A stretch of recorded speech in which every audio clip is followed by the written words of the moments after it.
Look, day 2 of minicamp, I thought we got a lot of good work done today. Again, it's another good practice and a tough environment. So I think we're doing some good things, and we got one more practice tomorrow. So Always got to preface by saying this early, and especially for linemen who can't be as physical as you want. But Nick Saliveri is getting an opportunity here. How are you seeing him handle it? yeah, look, I think he's doing some good things, and yet I think like we talked about yesterday. I don't think you can get too high or too low, or read too much into what we're seeing. Out here, we'll get a really good evaluation of where everybody is once we really put the pads on and we start, playing real football. And so, but all that being said, in terms of execution, in terms of knowing what to do, in terms of getting to the right spots, I think he's done a pretty good job. He seems to have the athleticism that John wants from those linemen. Yeah, no, definitely does. He fits the profile, and I like his mindset and I like his demeanor, and so I'm excited about seeing him once we get to training camp. Yeah, is there real competition for the kicker job? Well, I think there's real competition for a majority of the jobs on our team. I think when you really look at it, I like both of the players. I think Smith has probably got maybe a little bit stronger leg than Groupie, and yet the consistency hasn't been quite the same. And look, my hope is that I'm going to see a nice jump between last year to this year from Blake Groupie, because I think he's extremely talented. So I think we just got to let this thing play out. There's a long way before we get to the beginning of the season, and we won't make any judgments right now, but we'll let it play out. Do you know his range? It's long. I don't know exactly what it is. I mean, when we talk about range, how far can he kick it? I bet he could kick 70 yards. Now, does he have the accuracy to be able to do that? We'll find that out. Dennis, what was your initial reaction, to bring him aboard here, sign him in the offseason? You talking about Charlie? Yeah. Well, here's the thing. We knew that there was a raw, talented player there. And we knew that he had an extremely strong leg. And so we felt like that would be a good person to bring in that could provide some competition, and maybe this is a guy that we might be able to develop. So we'll just have to see how it goes. We talked to you yesterday about Lattimore and Kamara and Ramczyk. I kind of wanted to get your bigger picture thoughts on that draft class. I mean, that's been the kind of the core of this team for a number of years. I mean, what has that meant to what y'all have done here? I think all three of those players have been a major part of that. They've all three had a huge impact in our ability to have success here for an extended period of time. And look, I think that's what this league's really about. This league's about draft and develop, draft and develop, draft and develop. And we've had some good draft classes here. 06 was one of our better draft classes. 2017 was one of our better draft classes. So we've had some classes that have been foundational pieces to our success. And so, look, I think all of our hopes is that this past draft is another foundational piece as we move forward, into really what I'm saying is year 3 of this regime. Dennis, what do you attribute? I know it's much more than just sacks, quarterback hurries, quarterback hits, however you describe it. But what do you attribute that the big slide last year only having 32 sacks versus in previous seasons you had high 40s, low 50s, then you're amongst the best? Well, why that big drop off? Is it because of injuries or what? Well, look, everything plays a part in it, but I think probably the biggest thing is we didn't finish at the quarterback as well last year as maybe we've done in the past, and I think that's an area that we have to improve on. I think getting a little more speed, a little more athleticism. That's one of the reasons why we brought Chase Young on board.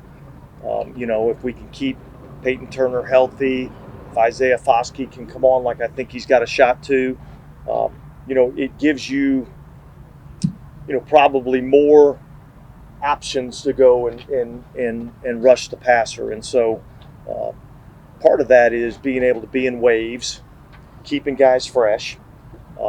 And part of it is, hey, let's get out to a 2-score lead where we're able to just rush the passer.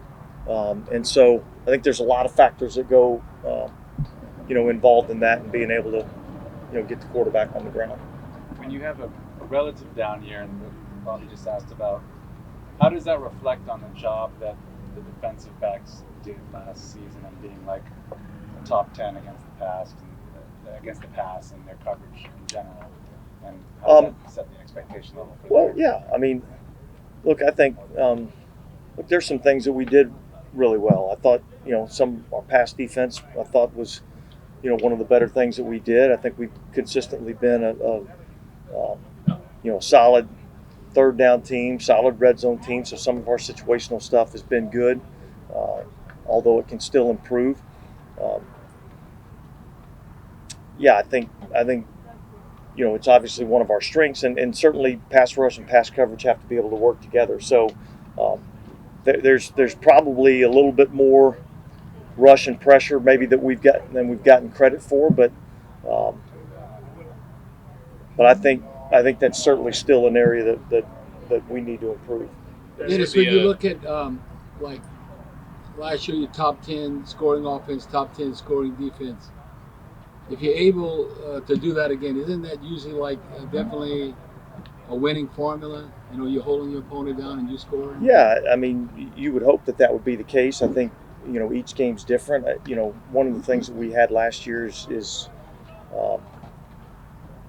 we got to do a better job of scoring early in games, and I think that's an area that we can improve on. And be better in the first half of games, and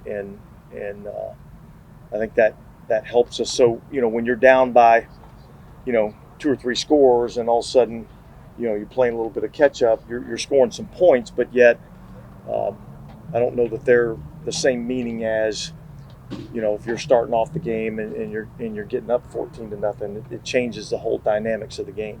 And so, how would you describe your staff's approach to the new kickoff rules, and with it being so new, is there like an avenue for you guys to be creative there? Well, yeah. I mean, look, I think here's the reality. There's nobody that knows what this kickoff is going to look like. That's the reality. It's never been done before. There's some examples of similar setups, but it's never been done before. And so I think the teams that are able to adapt and adjust the best are the teams that are going to have the most success. And so I think that's what we have to be. I think we have to have a plan in place of how we want to attack this, and then we have to be able to study and look at how things are going throughout the preseason, and make adjustments that we need to make. Do you have playmakers, or is that just something they come here with, or is that something you think you could develop? I think it's both. I think certainly there's a natural ability that comes along with being a playmaker, but I also feel like there's things that you can do to develop that. I think from a fundamental standpoint, let's just take a receiver for instance, right? There's certain things that we can do to develop their route running ability. There's certain things that we can do to develop their ability to run the ball after catch, and so I think there's certainly things that you can develop, but it starts with what Mama and Daddy gave them in terms of their God-given ability. But as far as like,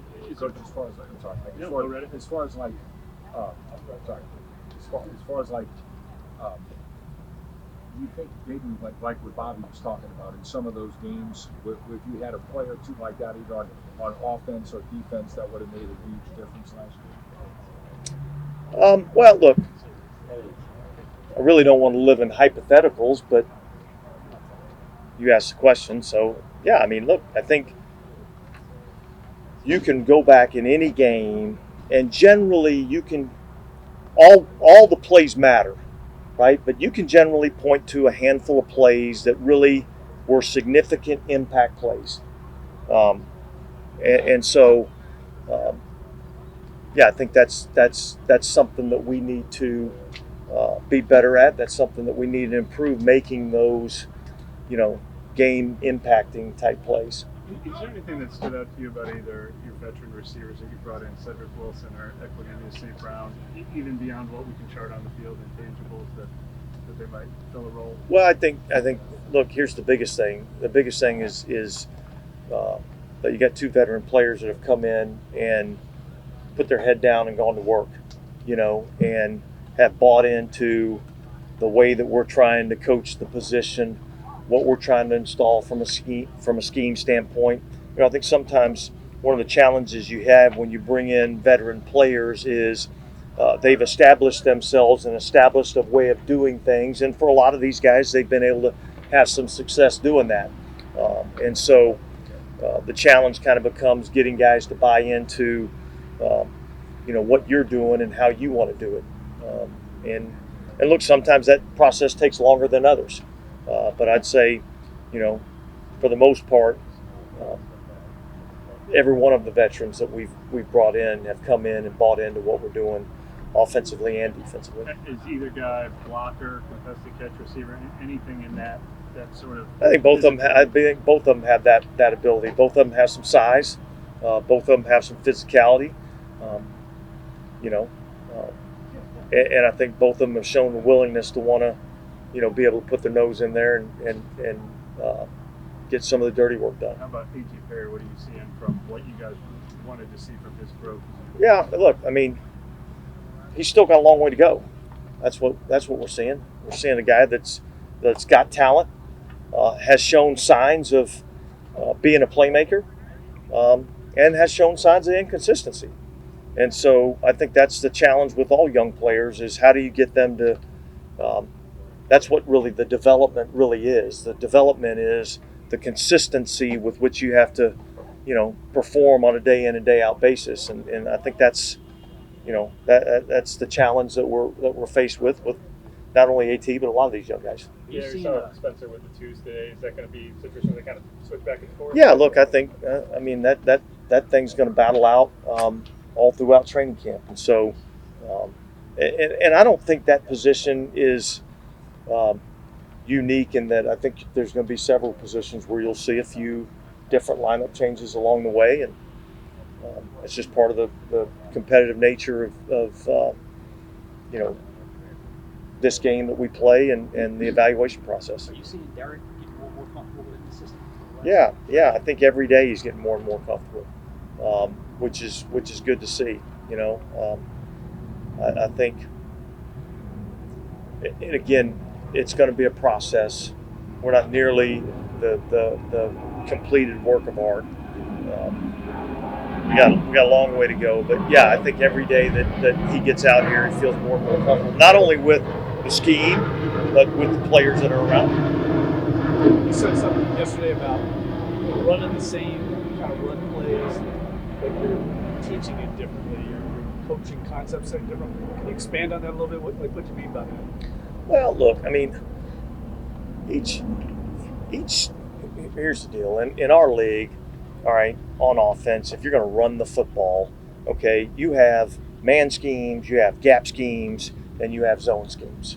All right, that there's not really anything else you can do, And so, okay, how are we teaching our wide zone as compared to how some other guys are teaching it? What are our targets? What are our landmarks that we're trying to hit? I mean, there's a lot of different things that go along with that. And rather than getting into all the specific details, I think that's I think it's one of the things that makes this offense unique and this offense different. So along those lines, how much do you think improvement lies just in coaching and accountability of that? Some of the players have talked about that. Some of the leaders on the team saying we need to be more accountable. Yeah. I think that's been a big emphasis for this offseason. Accountability, and and guys being accountable to doing their job on every single play and doing it the way that it's supposed to be done. And so all the details matter. You don't get to pick which details matter. They all matter. Coach Alante, back out here today. He's got a little deal with his oblique. It's nothing serious. I don't think he'll be out here tomorrow, but it's nothing that'll affect him for training camp. Dennis Saldivary's being, I guess, right place, right time to step in at left guard during the injuries. What is that really doing for his development and his next game? Yeah, look, I mean, anytime you get a chance to get out here and get some reps, I think that's how you develop. That's how you get better, you know. So, yeah, I think that this work's been good for him, and yet there's going to be a lot of competition for that spot, you know. Oliudo's a guy that hasn't, you know, really taken any reps, you know, this off season that you know could be potentially, you know, working in that spot too. So there's a lot of variations. Again, like I said the other day, I wouldn't read too much into any sort of depth charts or any sort of evaluations that you're seeing during this time frame. Dennis, before you know it, training camp is going to be here after tomorrow. How do you go about like picking and choose who you're going to practice against? You're out on the West Coast, you know, Dallas out there, the Chargers, you practice against them, Rams. Is it the 49ers maybe I will look into that being the measuring stick? You kind of see where you're at considering the success they've had lately? Yeah, that was part of it. I mean, obviously we were going out there to practice, and we're holding training camp out there, and so you're trying to see who you might be able to compete against. And one of the things that I didn't want to do is I didn't want to travel to go to training camp and then have to pick everything up and go travel again somewhere else to have a few practices. You know, I thought that was a lot on the players, and so you know, we reached out to the 49ers and you know, they wanted to come down and work against us. And you know, I think, you know, I know from talking with Kyle, you know, one of the things that he expressed was, you know, he was looking forward to the opportunity to work against our defense. We're certainly looking forward to the opportunity to work against them really on both sides of the ball, offensively and defensively. And yeah, you're right. Like, this has been, you know, a measuring stick in our league, and in particular in the NFC. And so yeah, I think, you know, it'll be a, you know, a good opportunity for us. All right, thanks, guys.